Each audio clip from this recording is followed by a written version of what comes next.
Surtout, je voudrais savoir s'il y en a un parmi vous qui s'appelle Dieu. Wissam, s'il vous plaît. Que celui qui s'appelle Dieu lève le doigt. Non. Et pas de Saint-Esprit ou d'autres saints. Sam. Et dans les prénoms, il n'y a pas de Jésus. Sam. Personne. Bon. Très bien, très bien. D'ailleurs, monsieur le directeur m'avait prévenu que vous étiez la meilleure classe. Et les bonnes classes font les bons maîtres. Il me semble que ce tableau est un peu loin. Tout le monde voit bien, même au fond. Il est absolument essentiel que tout le monde puisse lire sur le tableau. Madame Marguerite va écrire un petit mot pour en être sûre.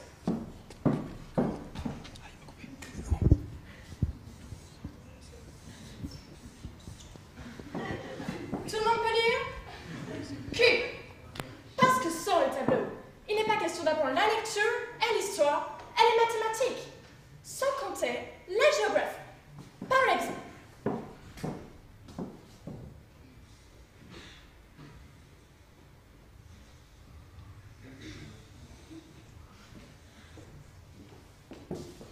ça, c'est un cap. Tout le monde peut voir?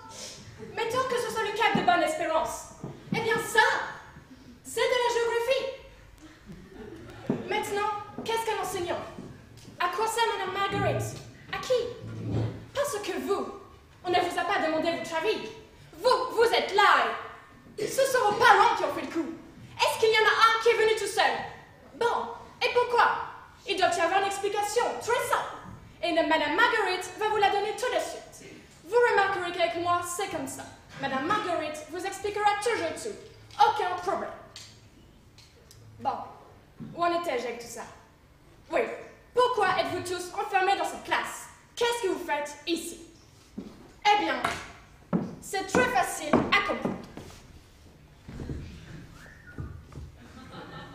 L'école est une seconde famille. Est-ce qu'on vous a demandé votre avis pour faire partie de votre famille? Oui ou non? Est-ce qu'on a demandé à l'un de vous s'il était d'accord pour venir au monde? Levez le doigt. Personne?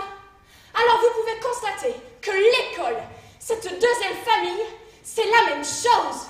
Comme c'est beau, il faut vous mettre ça dans la tête.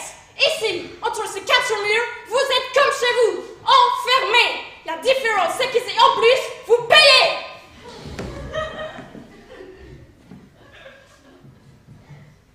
Attention, je n'ai pas l'intention d'être méchante avec vous.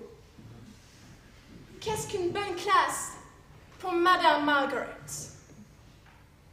C'est une classe reine, un bon climat, compréhension, estime, amour du professeur pour les élèves et des élèves pour le professeur.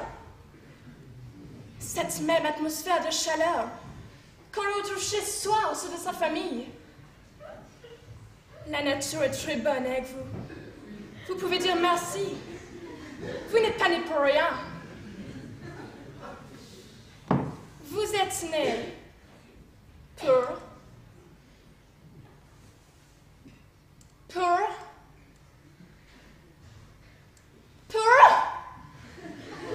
obéir et pour apprendre. Aujourd'hui, nous avons cours de biologie. Non, non et non. Ne vous attendez pas à un cours d'éducation sexuelle. J'aime autant vous le dire tout de suite. Je ne vais pas me ridiculiser à vous enseigner les choses de la vie. Les choses de la vie, figurez-vous, on ne les apprend qu'en troisième. Alors perdez ce genre de sport et en vitesse. Ce n'est pas moi qui vais vous apprendre à vous embrasser, à vous sauter les uns les autres. Ça n'a pas question, ce n'est pas dans le programme. Allez l'apprendre dans la rue avec vos mamans. Monsieur le directeur m'a expressément défendu de montrer ça. Même un seul. Ce que Madame Marguerite va vous apprendre est beaucoup moins compliqué, beaucoup plus primaire, au niveau des enfants que vous êtes.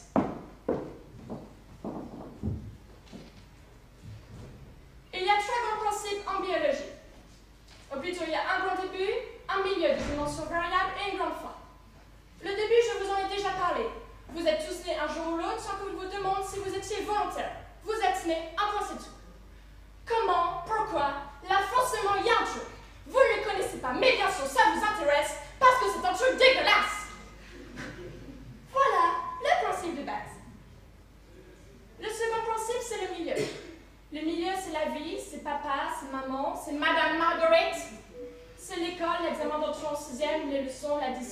bref, tout ce qui compose le bonheur d'un enfant. Le troisième principe, c'est le plus grave.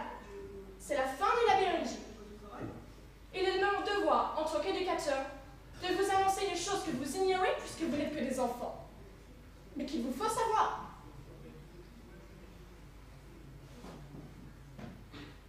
Vous allez tous mourir. Tous, sans exception.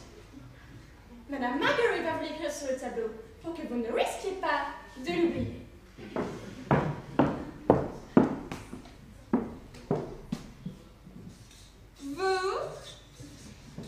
Vous allez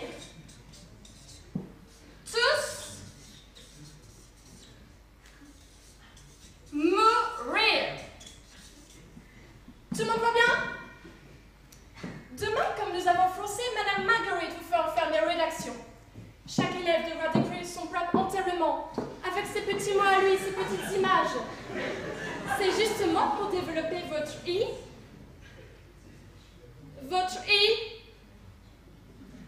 imagination. Chaque élève me remettra un enterrement entièrement différent des autres. Si j'en prends un seul qui copie sur l'enterrement du voisin, c'est 0 à tous les deux. C'est bien compris? Bon. Remarquez bien que je ne veux pas être méchante avec vous. Les punitions de Madame Marguerite seront toujours stimulantes. C'est pas pour moi, c'est pour vous. Il s'agit d'habituer les enfants de bonheur aux rigueurs de l'existence. C'est dur de vivre. Vous n'en avez aucune idée. Il y a des jours où vous pouvez penser que le pire est déjà derrière vous. Cessez. Mais là encore vous vous trompez. Le pire est toujours à venir. Le pire est toujours devant. C'est ce qu'il faut retenir du principe final de la biologie. Vous finirez tous enterrés les uns après les autres. C'est une vérité primaire. Pas besoin d'être au lycée. Au lycée, le programme commence à évoluer. C'est la puberté. Les garçons bourgeonnent, les filles se pomponnent, et alors de là, jusqu'à votre dernier souffle, vous n'aurez plus qu'une seule préoccupation, la cochonnerie. Du matin au soir,